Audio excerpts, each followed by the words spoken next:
I'm Monica. Bill's daughter, for those few people that maybe I haven't met. Hello. We just wanted to welcome you. Thank people for coming from far and near. And we're very excited to have this dinner.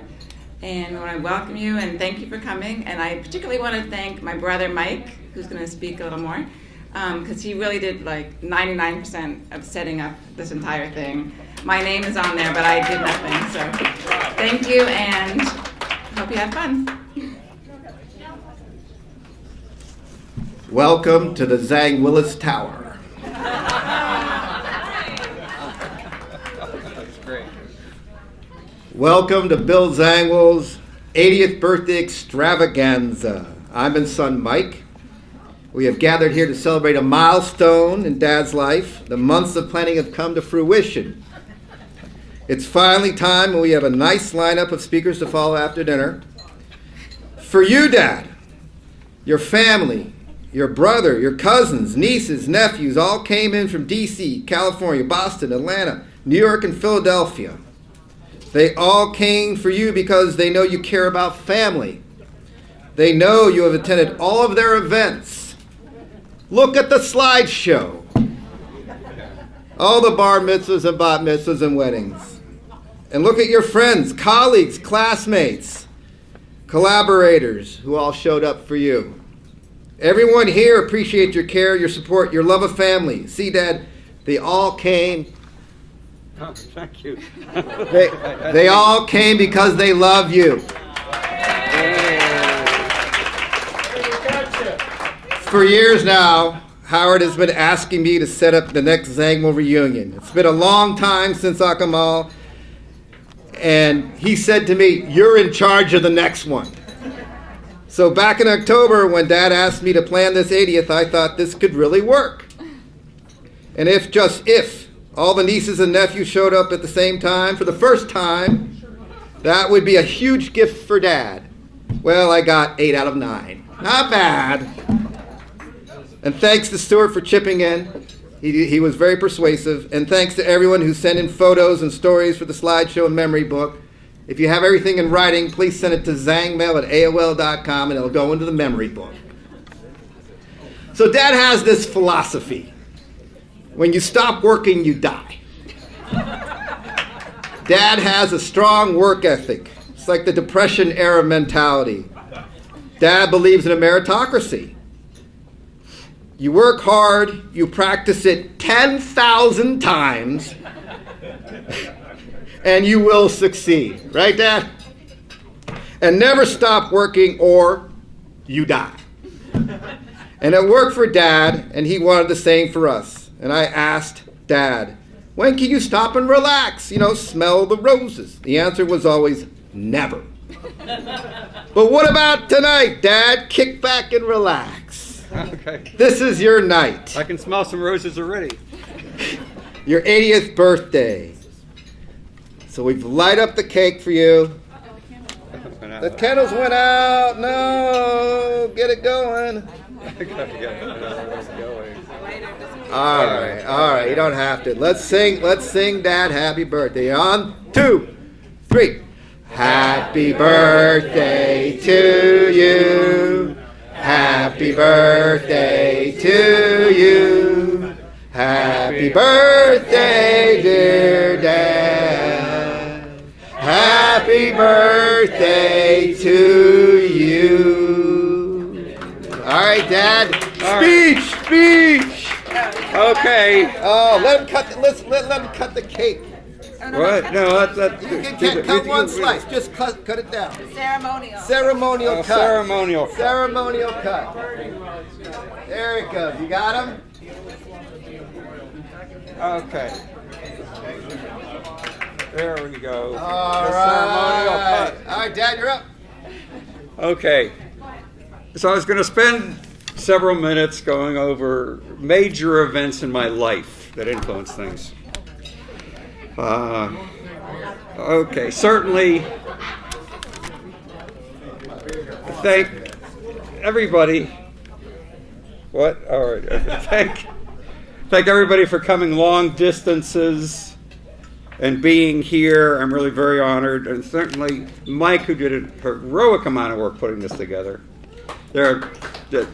Monica assisting him quite a bit, and I want to thank them. Appreciate my wife's efforts. I mentioned Rob's birthday. Happy birthday to Rob, doing all that. But okay, a little bit about my life. I was born in Pittsburgh 80 years ago, by coincidence. What do I remember? Certain things, grandparents, poverty, really talk about dirt poor. They actually were better than some. They're their only house on the street that had any water, cold water. Didn't have a bathroom. You had to go to the outhouse. The other people, there was a pump there on the street.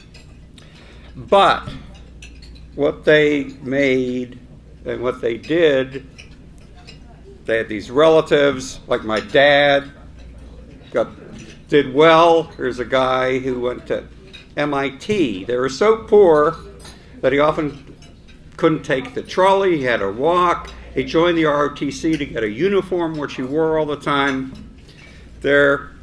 But in the end, turned on all right.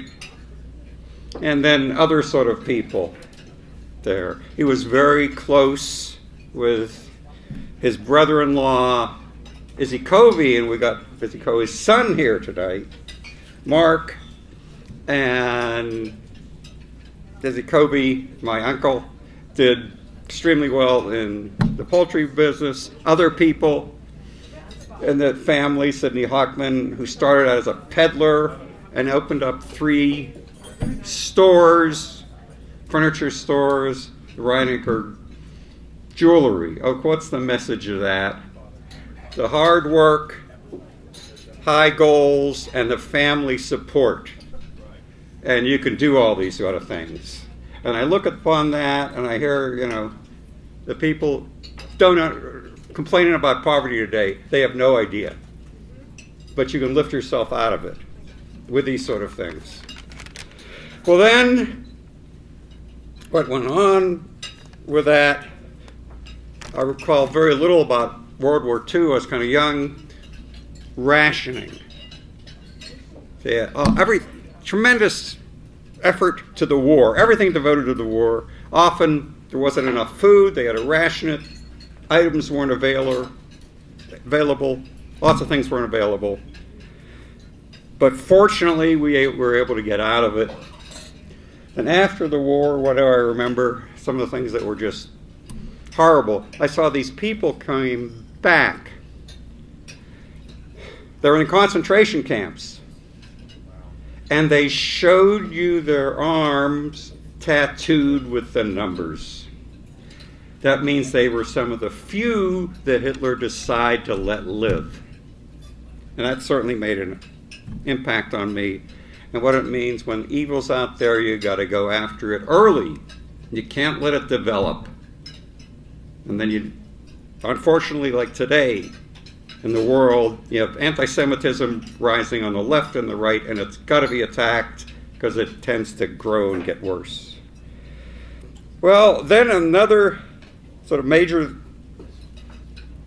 impact, and one of the most major impacts on my life, and I was just getting at the age where I was beginning to understand these things, 11 or 12. My father was a patent attorney working for Westinghouse. In those days, you worked for the same company almost all your life. And suddenly, he is fired. All the Jews except a token were left go. And this was extremely hard on my family. What's he going to do? What's going to happen? Eventually, we moved to D.C. area and lived there and continued. But again, this problem, this evil's got to be stamped out early. But it made a major effect on me. I think it's one of the influences why I wanted a position where there was tenure. I don't want somebody just popping up and firing me. Also, one of the things that helped him get a job, he had written a little article in a law journal. And when he went to look for jobs, they said, "Oh, you wrote that." That was what helped him get the job. He distinguished himself. And when I often talk to my grandkids to distinguish yourself, I say, and I'll help you. Start a blog, do a video, do something or other to distinguish yourself. And I try to help them do that. I'm quite willing to help anybody do that. But I think those were some of the lessons of this there, which, the influence of tenure and doing something to distinguish yourself, because that's what got my father a job. Well, then later on, I went to high school, and I'm very glad that the person I went to high school with, Arnie Berlin, was able to join us today, which I think is great. Went to college, and that was an interesting. I was ready to go off to Harvard, and in comes this Navy scholarship, which was an incredible scholarship. They paid for everything, room, board, tuition, plus spending money. Yeah, it was incredible. And at that time, they still had the remnants of the draft drifting on, so who knows, maybe it'd be a drafted. Went in there. But also, and they wanted to go to Columbia, and I find out that Columbia, physics was just sort of the golden field then, and it sort of won the war with the weaponry and those sort of things. And at that time, Columbia had 3-4 Nobel Prize winners. It actually ended up with 4, but behind that. And he had a Nobel Prize winner teaching freshman physics. Yeah. That's right. He won the prize while we were taking the course. And, God, I was interested in physics. I might as well go to the best physics department in the world with all these sort of people. So I went off to Columbia for a few years. One of the things that was an outcome of that, which was interesting, and there were a group of guys who knew each other in college. After college, for a while, we have started to get together annually in a reunion. And one of the people instrumental in that, Paul Cantor, is here today. And that's been going on for over 30 years. And a lot of these people turned out pretty well. There. One of whom, Thank you. yes, one of whom won a Nobel Prize, and in fact, Roald sent me a little birthday greeting today, which I just got this afternoon, which was nice. So I thought that was nice, just the annual reunion, which I look forward to. So one of the things that then happened, I had to go in the Navy for a few years, and the Navy was very interesting in a lot of ways. And I learned about the military, the value of the military, the importance to be strong, because the bully doesn't pick on the strong person, they pick on the weak one. But also one of the things, what creates the commitment in the military? When somebody saves your life, you have a tremendous obligation to that person. When they also save your life, again a tremendous mutual obligation, and that's what the military strives to do, this mutual dependence and obligation, and they train that. So you're dependent upon each other, and that tends to create the highest type of commitment. It said, I am always there for you, and I believe that, and I want to be always there for my family and even friends, and this is why whenever there's a family fair, I go. All right, Dad. Right. So, there. And the principle, I am always there for you. And after the Navy, I went off to Stanford, which I liked a lot. I had to get through quickly. I had a family to support. and I had to get a job quickly, no money, but did that and I liked it.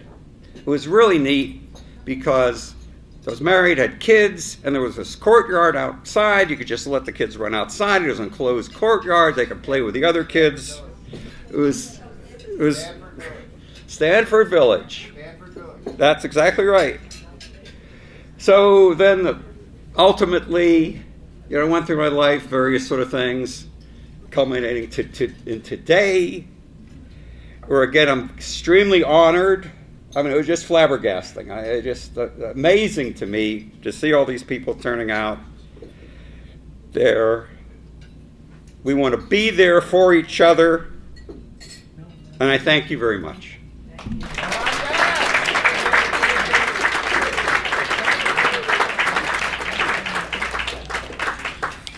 Okay, so I guess what we eat now or something? Okay. We didn't wait for you. Bill.